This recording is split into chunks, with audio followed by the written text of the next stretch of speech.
أنا الرفيقة تركيا أحمد الحمادي من ديريك، مستلمة إدارة وقف المرأة الحرة في ديريك. نحن كدائرة وقف المرأة الحرة في ديريك عنا نشاط لدعم المرأة والطفل. بندعم الطفل من خلال روضاتنا.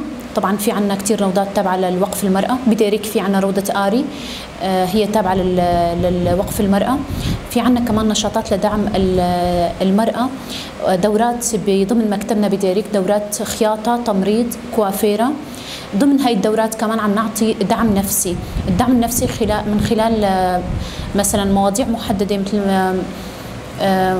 متابعة حالات محددة. كمان ضمن الدورات في عنا دورات الخياطة مدتها شهر ونص.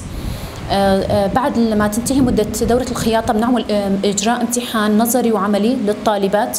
بعد تقييم هالطالبات بالامتحان عم نعطي الشهادات للطالبة اللي عمرها فوق 18 سنة.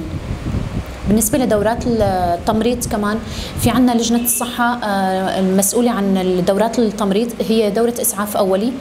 الإسعاف الأولي عم نعطي كمان للطالبات بعد إجراء تدريب لمدة شهر ونص. عم نعمل امتحان نظري وعملي للطالبات. بعد النجاح بالامتحان وتقييم الطالبات عم نعطيهم شهادة للطالبة اللي عمرها فوق 18 سنة. ضمن دورات التمريض عم نعطي محاضرات دعم للصحة، ممكن عن مرض سرطان الثدي، عن مرض السكري، عن مرض الضغط، في أمراض ثانية، التهاب المعدة، الأمعاء. هاي المواضيع عم نعطيها لدعم ثقافة الممرضة. بالنسبة لدورات الكوافيرة كمان عم نعطي دورات الكوافيرة لمدة شهر ونص. كمان خلال شهر ونص عم تتعلم الطالبة كتير تسريحات، كتير أمور مكياج، أمور رسم الحواجب، رسم التم، يعني هاي الأمور كلياتها بالنسبة للتابعة للمكياج عم تتعلمها. كمان مدة دورة الكوافيرة شهر ونص. بعد الشهر ونص عم نعمل لها تقييم انه تعمل تسريحة معينة، مكياج معين. بعدها عم نعطيها كمان شهادة لتشتغل فيها بأي مكان بعد شهر ونص.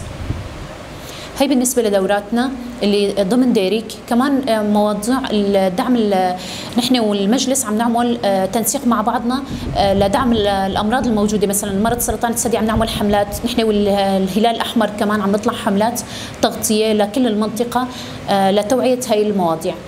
نحن بالمكتب 3 أندام، دوامنا من الساعة 8 للساعة 1 الظهر.